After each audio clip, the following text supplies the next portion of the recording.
The mining colony of Vera sat on the edge of a quiet star system.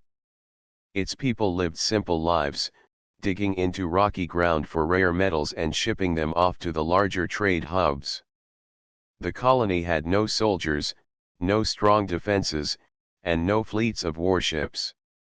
It had always trusted the Galactic Union to protect its borders.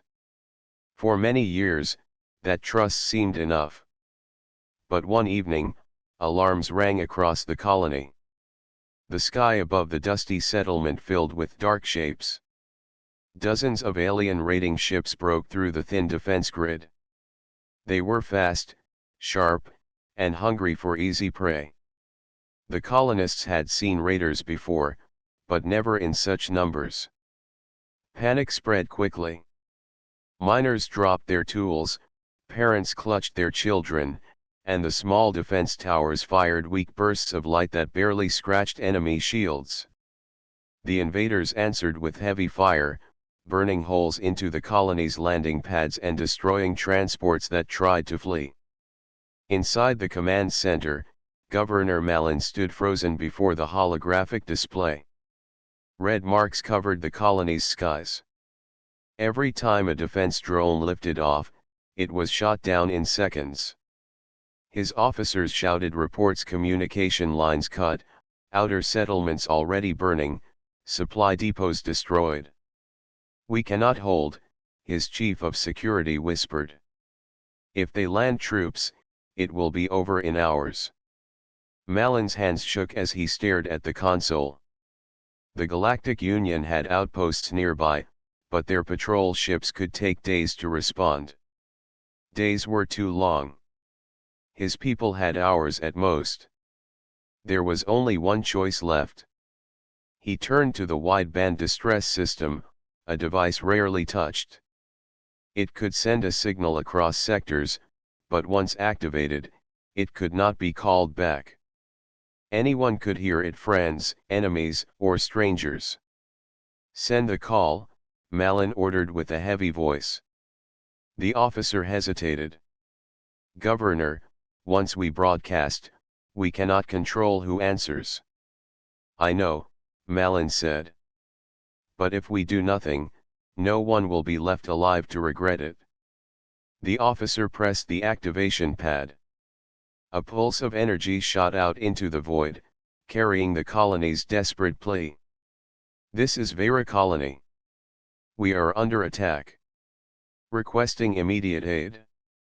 Any who hear this, help us." The message repeated again and again, echoing across the stars. As it left, Malin felt both relief and dread.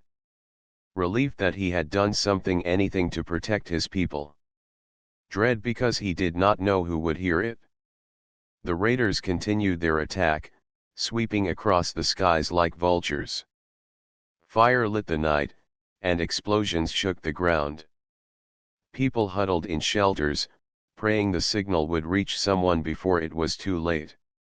Far beyond the colony, across the cold reaches of space, the signal traveled. It skipped past Union patrols, brushed against trading routes, and finally touched the deep black where a fleet drifted in silent formation. This was no Union fleet. These ships were heavier, darker, their hulls lined with scars from countless battles. They were human ships, Earth's fleet. On the bridge of the lead cruiser, Admiral Wren listened as the SOS came through. His officers paused their reports, staring at the words flashing across the console. "Governor Malin of Vera Colony," Wren read aloud. His eyes hardened. "They ask for help." One of his captains shifted uneasily. "Admiral, Vera is not Earth's territory." "Union law says." Wren raised a hand, silencing him. "Union law does not matter. They called for help. They will have it." No one on the bridge argued.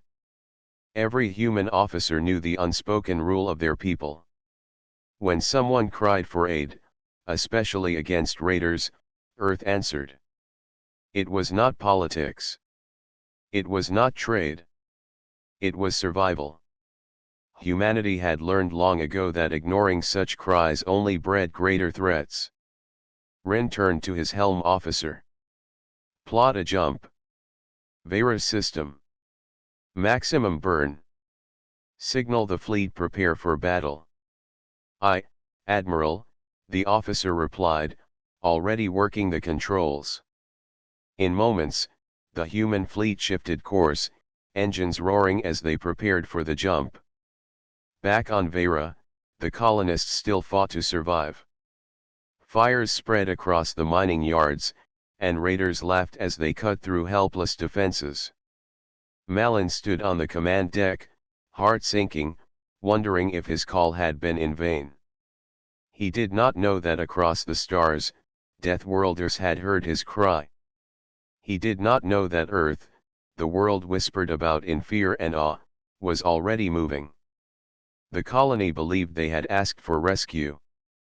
What they had truly done was summon a storm. The night over Veyra grew darker as smoke rose from burning structures. The colonists huddled inside bunkers while raider ships circled like hunters enjoying their prey. Every few minutes, another explosion shook the ground.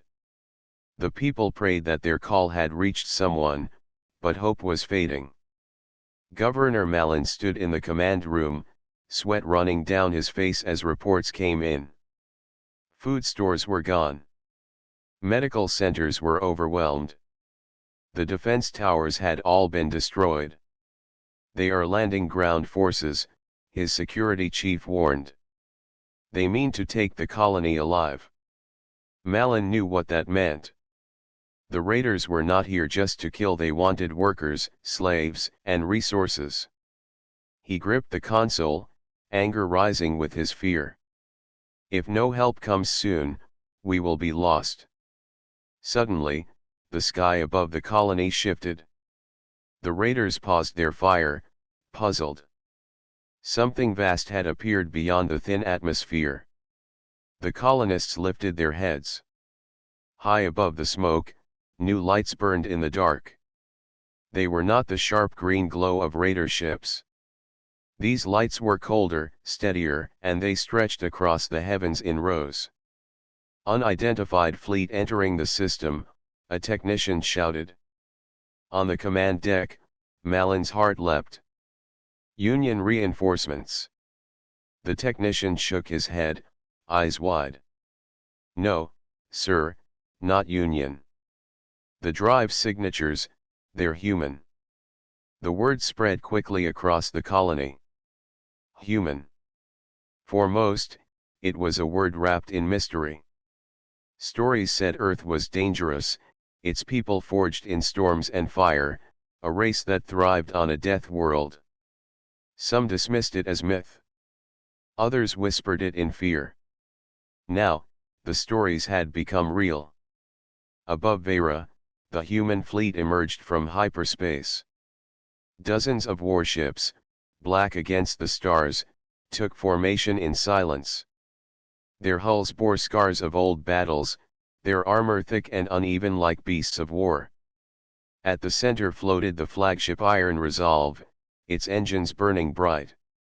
On its bridge, Admiral Rin stood with arms crossed, eyes locked on the raider swarm below. His voice was calm, but every word carried steel. Transmit on all channels. Mark this system as under human protection. Warn the raiders once, only once. The comm officer nodded and sent the message. Across every frequency, the voice of Earth carried through, this is the Earth fleet. Veyra colony is under our shield. Raiders, withdraw now or face destruction.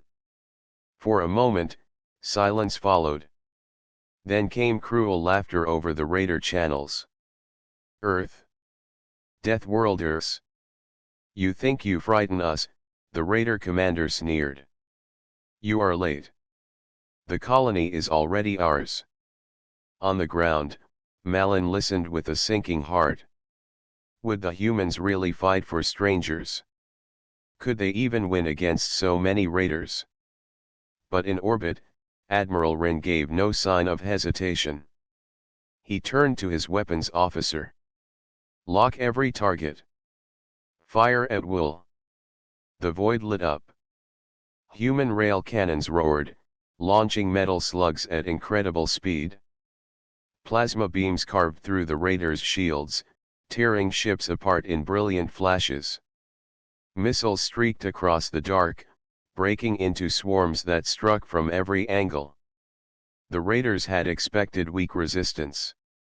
Instead, they faced fury. Their light ships scattered, but the humans pressed the attack with relentless precision. Every formation the raiders tried to form was cut apart. Every retreat was hunted down. On the ground, colonists stepped out of shelters, staring at the sky. For the first time in days, they saw hope. Fire rained from the heavens, but this time, it was not their colony burning. It was their attackers. Governor Malin could hardly believe his eyes. "They fight like no other fleet," he whispered. "Every strike is final. Every shot counts."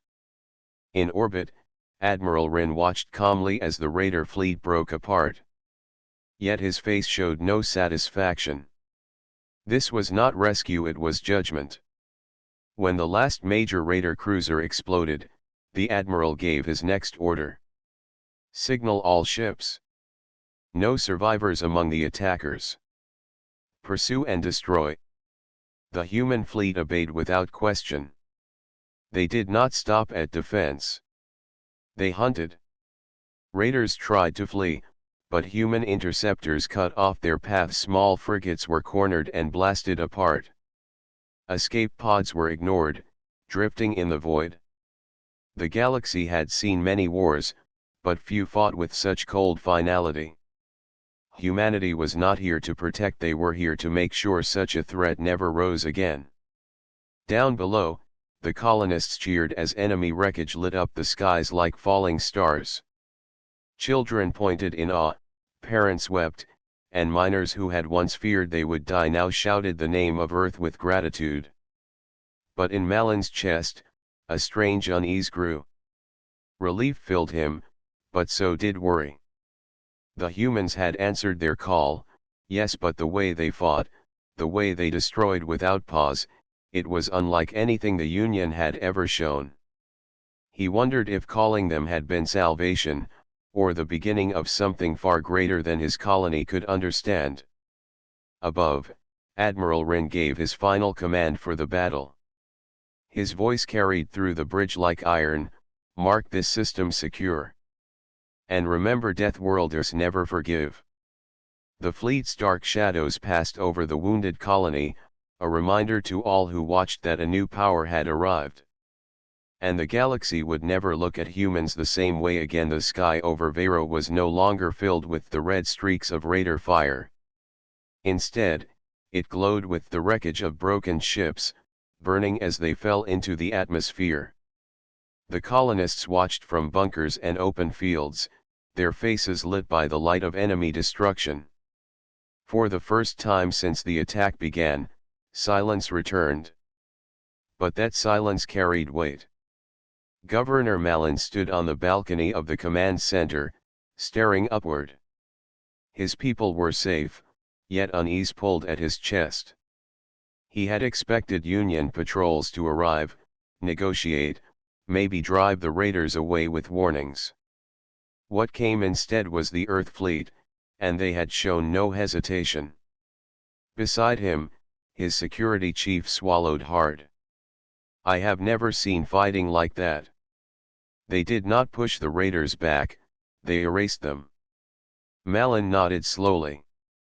"This is what the galaxy whispers about. Deathworlders. Now I see why." Down in the streets, colonists cheered. Families hugged, miners raised their helmets, and children shouted the name of Earth with excitement. To them, salvation had come from the stars. They did not see what Malin saw: the cold precision in every human strike, the merciless way the raiders were hunted until none remained. On the edge of the colony, the survivors of raider ground troops had been captured. They were forced to their knees, hands bound, waiting for judgment. The colonists expected they would be questioned, maybe taken away for trial. That was Union law. But when a squad of human soldiers arrived, armored in dark plating and helmets that glowed faintly, the air grew tense. Their leader, a tall soldier with a deep voice, looked down at the captives. These raiders came to enslave and destroy. There will be no trial. The colonists gasped as the soldiers raised their weapons. Governor Malin rushed forward, raising his hand. Wait. They could have information. We must hand them to the Union. The human soldier's visor turned toward him, reflecting the governor's pale face. His voice was calm, without anger. Governor, you called for help. We answered. Understand this: humans do not forgive raiders. Ever. Before Malin could speak again, the order was given. The soldiers carried out their commands swiftly, without hesitation. The captured raiders fell, and the ground grew quiet once more. The colonists looked on, stunned. Some nodded in approval, grateful their tormentors were gone forever. Others looked uneasy, shifting their eyes to the ground. Malin's hands shook. He had saved his colony, but he now realized he had invited a storm that did not follow Union law. Earth had its own rules. In orbit, Admiral Wren studied the wreckage of the battle. His officers reported in every raider ship destroyed, every survivor eliminated. Wren gave no sign of victory. To him, this was not triumph. It was duty. Mark the raider fleet's signal codes, he ordered. Every ship that carried their banner across the galaxy is now our target. They chose to prey on civilians. We will erase their name from history. One of his captains hesitated. Admiral, the Union may see this as excessive. They may not approve. Wren's cold eyes met his. The Union can debate laws in their halls. We bury our dead in soil. We know the price of mercy to predators. No raider lives, no raider line survives. This is how humans answer an SOS. The captain bowed his head, offering no further protest. Back on the ground, Malin gathered with his council. Relief and fear wrestled in every voice. They saved us, one counselor said, we owe them everything. Another shook her head. They destroyed without pause. Is that the hand of a protector or the hand of a conqueror? Malin rubbed his temples. He remembered the moment he sent the SOS, the desperate choice he made. He had begged for any help, never thinking who might respond. Now he wondered if Vera had traded one danger for another. Yet as he looked out at his people alive, safe, clinging to hope, he knew the truth. Without Earth, they would all be ashes. That night, the colony did not sleep. Fires still burned, but no enemy roamed the skies. Instead, the humans landed supplies, medical kits, food, water, and strong hands to help rebuild. Their soldiers moved with discipline, repairing power lines, digging survivors from rubble, tending to the wounded. To the colonists, this was a gift. To Malin, it was a reminder. Humanity was not here to win favor. They were here because someone had cried for help. And once humans heard a cry, they did not stop until the threat was gone. The governor stood under the broken stars, whispering to himself. We asked for rescue. What we summoned was judgment. Above him, the dark shape of the human flagship drifted silently, like a watchful predator in the night sky. The galaxy had always thought of humans as strange, too aggressive, too wild. But now Malin understood the truth. Humans were not just survivors. They were hunters. And the raiders of Vera had just taught the stars a terrible lesson. Deathworlders never forgive. The colony of Vera had survived, but its people soon learned survival came with a heavy shadow. The human fleet did not leave after the battle. They stayed in orbit, dark and silent, like watchful predators above the wounded colony. Their presence calmed the colonists but terrified others across the sector. On the bridge of the Iron Resolve, Admiral Wren stood before a wide broadcast screen. His officers worked in silence, preparing the signal. The Admiral's expression was unreadable, but the air around him carried weight. "Open channels," he ordered.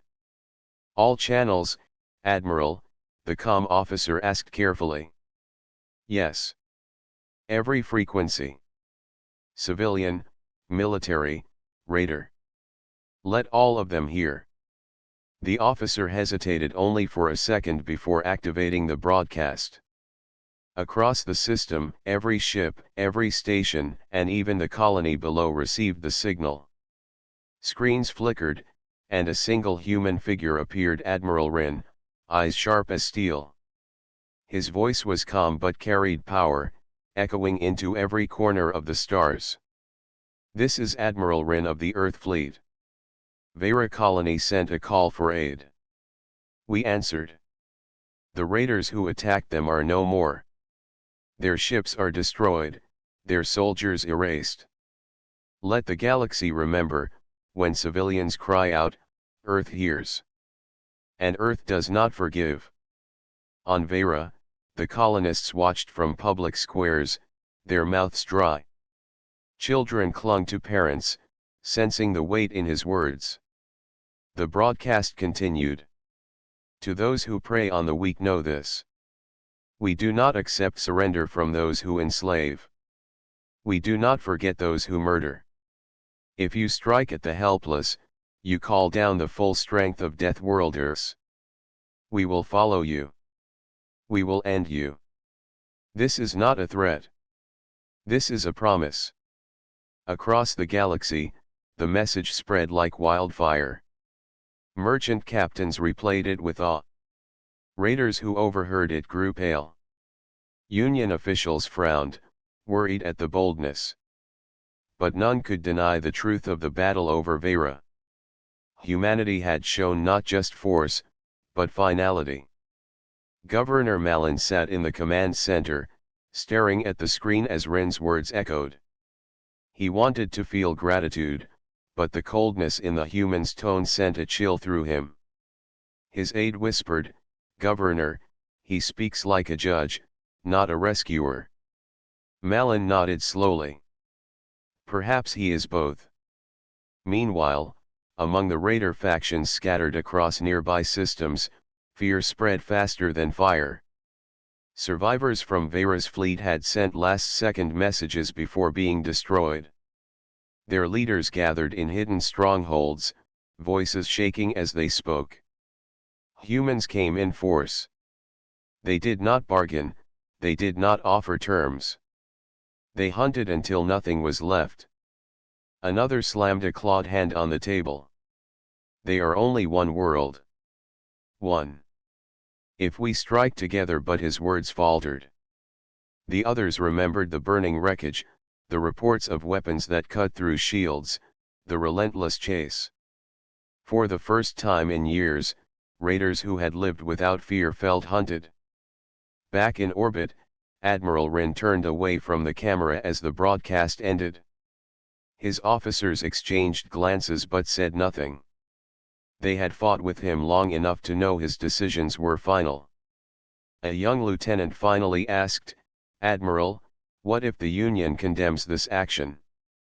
"They will not approve of executions without trial." Wren looked at him evenly. "The Union may sit in councils and write speeches. Let them. But here, in the void, we protect the living. The law of Deathworlders is simple: if you harm the innocent, you will not rise again." The lieutenant bowed his head, both humbled and unsettled. On the colony, the people celebrated their survival, yet unease remained. Families lit candles for the dead, both human and colonist, and told their children that Earth had saved them. But in private, whispers grew.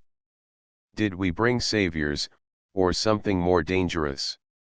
Governor Malin struggled with the same thought. He met with Admiral Wren the next day, seeking answers. In the shadow of the massive human warship, Malin stood small, his voice careful. Admiral, we are grateful. You saved us when no one else came. But, the Union will not like what you have done. They will call it excessive. Wren studied him, calm as ever. Governor, you called for help. We came. What we do is not excessive. It is survival. Earth learned long ago that predators do not stop unless they are broken. Do you want them to return in a year? In 5? Would you risk your children's future? Malin said nothing. The truth was sharp and painful. He wanted to argue, but he could not. The colony would have been ash without the humans. Wren leaned closer. Understand this, Governor. Earth does not fight wars halfway. When we strike, we finish them. That is why your people live tonight. Malin bowed his head. I understand. As he left the human ship, the governor felt torn. Gratitude and fear wrestled within him. The colony was alive, but the galaxy had changed forever. From this day forward, every race would remember Admiral Wren's broadcast. The Union could not silence it, the raiders could not erase it, and the colonists could not forget it. The SOS had saved Vera. But it had also awakened something far greater. The Deathworlders had spoken, and their words carried the weight of judgment. The colony of Vera was quiet in the days that followed. Fires had been put out, wounded treated, and families buried their dead. Life began to return, but the shadow of the human fleet still hung above them. The black ships stayed in orbit, circling silently, their presence impossible to ignore. Governor Malin walked through the streets, speaking to his people. He saw gratitude in their faces, but also unease. Children waved when human soldiers passed, but parents pulled them back, whispering warnings. The colony was alive because of Earth, but the way the humans had fought, the way they had shown no mercy, left a mark deeper than the ruins of the raid. That evening, Malin was summoned to the Iron Resolve. The flagship's corridors were cold, built for war, not comfort. Soldiers moved with silent discipline, their eyes forward, their weapons always near. Malin felt small as he followed an officer to Admiral Wren's chambers. The admiral sat at a metal table, a single map of the raider trade routes glowing above it. His eyes lifted as Malin entered.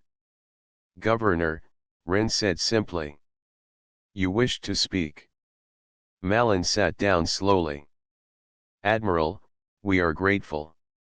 You saved us. Without Earth, Vera would be ashes.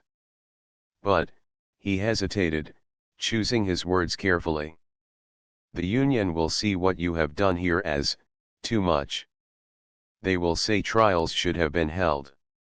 That not all raiders deserved the same fate. Wren's gaze hardened. And what do you think, Governor? Do you believe those who came to take your people as slaves should have been spared? Malin's voice dropped. No. But mercy is the law of the Union. The Admiral leaned forward. And has the Union's mercy ever stopped a raider attack? Has it ever kept your colony safe? They forgive, they release, they warn. And the same raiders return with stronger ships and sharper blades. That is their mercy. Malin had no answer. He remembered the raiders' laughter as they destroyed homes, remembered the screams of his people when the first wave struck. He knew, deep down, that the Admiral was right. Ren continued, his voice steady. You must understand. Earth is not like the Union.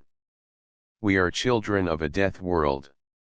Our oceans are filled with storms, our skies with fire, our lands with predators. Mercy on Earth was never free, it meant extinction. We survived by finishing every fight. We learned that if you forgive the predator today, it will kill you tomorrow. The governor felt a chill. The stories he had heard about humanity suddenly made sense. They were not cruel for the sake of cruelty.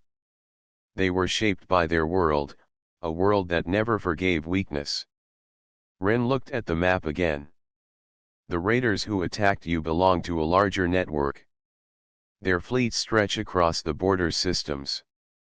The Union may let them rebuild. Earth will not. We will hunt every banner, every captain, every ship. Malin's heart sank. Then this war will not end with Vera. It cannot, Ren replied firmly. If it ends here, they will rise again. If it ends with their extinction, your children will live in peace. The governor left the Iron Resolve with heavy thoughts. His people were safe, but he feared what he had unleashed. He had called for help, and Earth had come, but they would not stop at Vera. Their vengeance was too deep, their scars too old. In the colony square that night, Malin spoke with a group of settlers. They asked him what the humans planned. He could only answer truthfully. They plan to end the raiders forever, he said. Some settlers cheered. Others grew pale. One miner whispered, what if they do not stop with the raiders? What if one day they judge us? The words spread quickly, like sparks in dry grass. Gratitude turned to whispers of fear. Were the humans protectors, or were they executioners who followed their own law? Meanwhile, across the galaxy, the Union held emergency meetings. Ambassadors replayed Ren's broadcast again and again. Some called Earth's actions barbaric, a danger to order. Others admitted, in quiet voices, that the Union had never managed to stop the raiders so completely. On raider worlds, panic took hold. Factions that had laughed at Earth now hid their fleets, whispering of the Deathworlders who showed no mercy. Entire groups abandoned their bases, leaving behind treasures, too afraid to face the hunters from Earth. Back in orbit, Admiral Ren prepared his fleet. His officers were calm, already plotting courses to the next raider stronghold. Admiral, one of them asked quietly, do you think the galaxy will understand? Ren did not look up from the map. It does not matter if they understand. They will remember. And so the colony of Vera slept beneath human shadows, torn between gratitude and fear. They were alive, but they were no longer innocent. They had seen Earth's truth, the truth of a people shaped by endless struggle, a people who had turned survival into a law. Deathworlders had come to their rescue. And Deathworlders never stopped until the threat was gone. Word of the battle at Vera moved faster than light. Traders carried the story across shipping lanes, smugglers whispered it in shadowed ports, and frightened raiders spread it while running for their lives. Everywhere, the message was the same: Earth had come, and Earth had shown no mercy. In the great chambers of the Galactic Union, leaders debated with worried voices. Holograms of officials filled the air, each one shouting over the others. Some called for calm, insisting the humans had only defended a helpless colony. Others warned that humanity's actions showed a dangerous truth. They destroyed every ship, one ambassador cried. Not a single raider left to tell the tale. They did more than defend, another added. They hunted. That is not protection, that is vengeance. But a quiet voice spoke from the back. And yet the raiders are gone. How many Union fleets have failed to do the same? The chamber fell into uneasy silence. None could deny that Earth had done what the Union never managed. The raider threat in that sector was broken, perhaps forever. On raider worlds, fear grew like wildfire. Leaders who had once boasted of their strength now sent fleets into hiding. Strongholds were abandoned, treasure hoards left behind. Some factions tried to scatter into the stars, but everywhere they went, they looked over their shoulders. They feared the dark shadows of human warships appearing without warning. One raider captain, scarred from decades of plunder, spoke to his crew in whispers. "The Union we can fight. The Union forgives. But the humans, they do not forgive. If they find us, we are finished." Even among neutral worlds, unease spread. Merchants who had once welcomed Earth's trade now wondered if friendship was safe. Was humanity a shield or a sword waiting to strike? On Vera itself, life began to rebuild. The miners returned to their work, families tried to heal, and children laughed again in the streets. But the shadow of the human fleet still hung above them. Colonists whispered to each other when soldiers passed. Gratitude mixed with fear in their voices. Governor Malin met with his council, their faces heavy with worry. "They saved us," one councillor said. "We should celebrate." Another shook her head. "We should be careful. The Union is already questioning us. They will not like that Earth made Vera the stage for this message." Malin listened in silence. He understood both sides. His people were alive because of Earth, but he also saw how the humans looked at war. To them, it was not defense. It was final. That night, Malin stood outside his home and gazed at the sky. The stars glittered, but the largest star above was no star at all. It was the Iron Resolve, orbiting silently, its black hull gleaming like a warning. He could not shake the thought that his colony had changed the galaxy forever with one signal. Inside the flagship, Admiral Wren prepared his fleet for the next campaign. Reports of raider strongholds filled the command table, each one marked as a future target. His officers stood ready, silent, and loyal. One young lieutenant finally spoke, his voice hesitant. "Admiral, the Union Council grows restless. They may send envoys to stop us." Wren's eyes remained on the map. "The Union may argue. Let them. But raiders do not listen to speeches. They only understand force.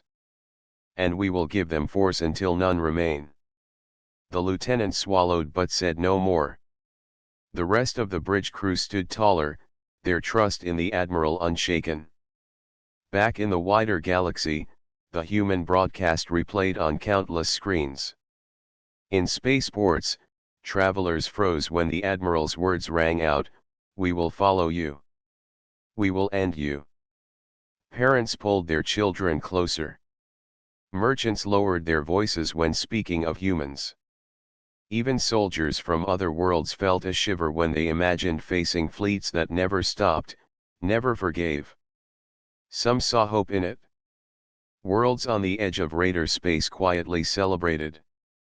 For the first time, they felt a true protector might exist.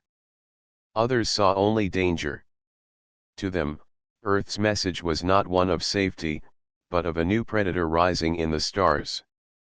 Governor Malin sensed the shift in every conversation. His colony was safe, but the galaxy itself was trembling. He knew what was coming. The Union would try to calm the storm, but fear was not so easily silenced. The SOS he had sent was meant to save his people.